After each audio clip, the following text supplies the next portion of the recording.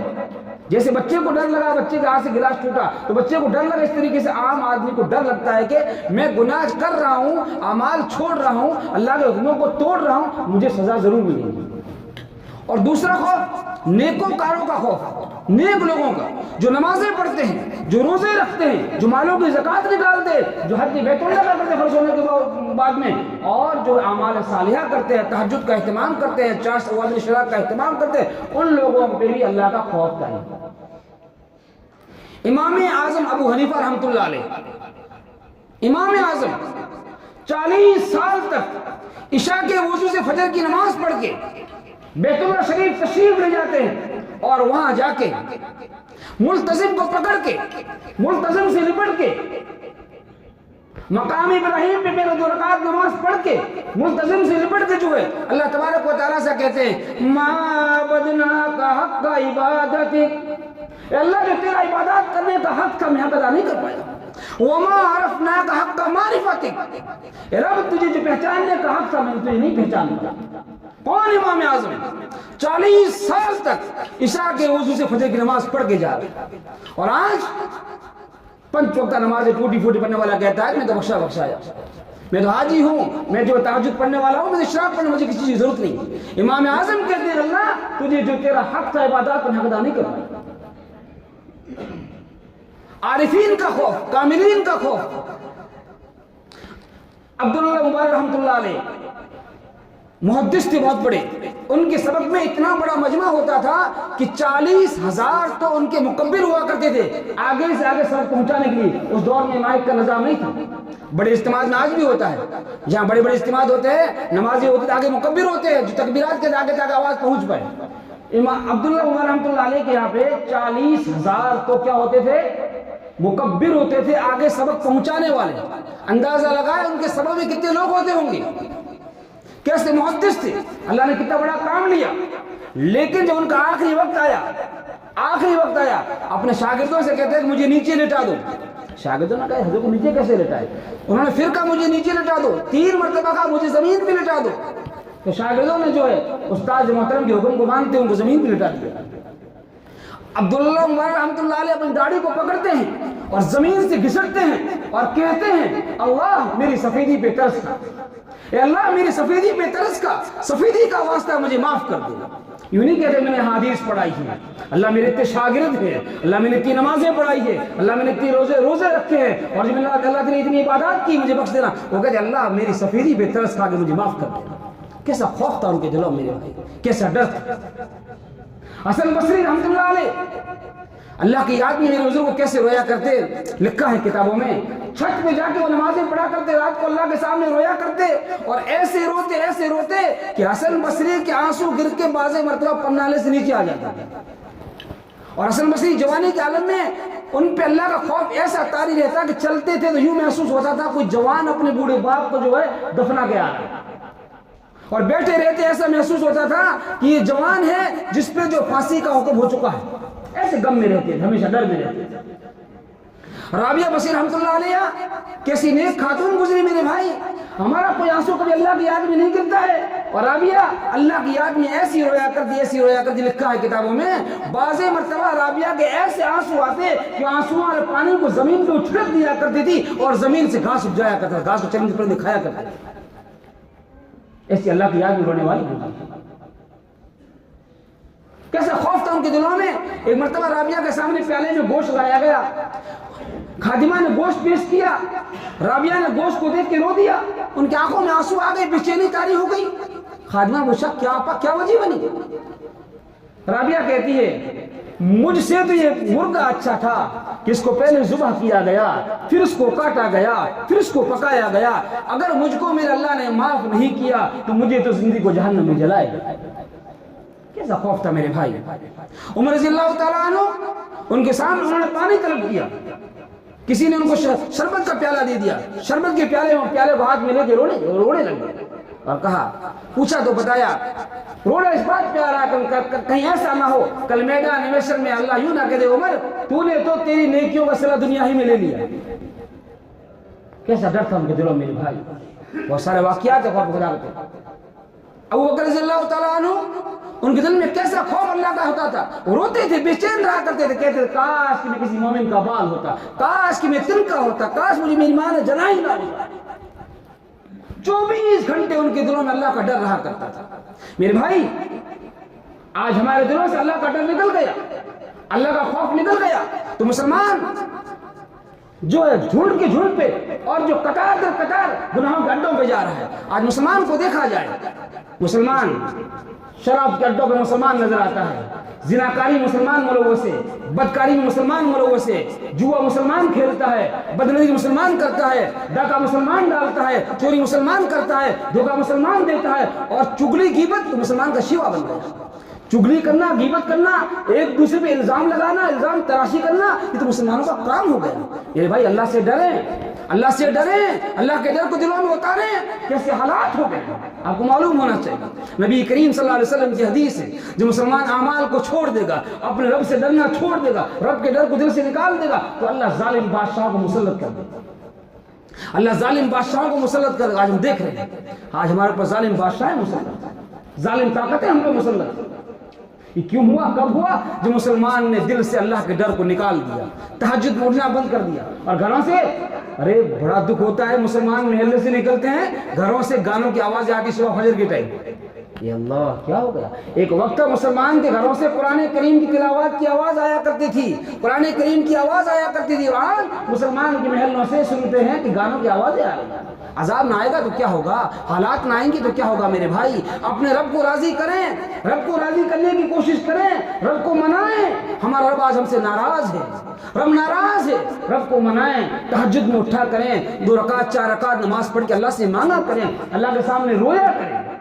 تہجد کے وقت میں باری تعالیٰ نے منادی اعلان کرتا ہے کوئی مانگنے والا ہم سے نہ عطا کر دے، ہے کوئی معافی چاہنے ہم سے معاف کر دے، اعلان ہوتا ہے، اٹھا کریں، رویا کریں۔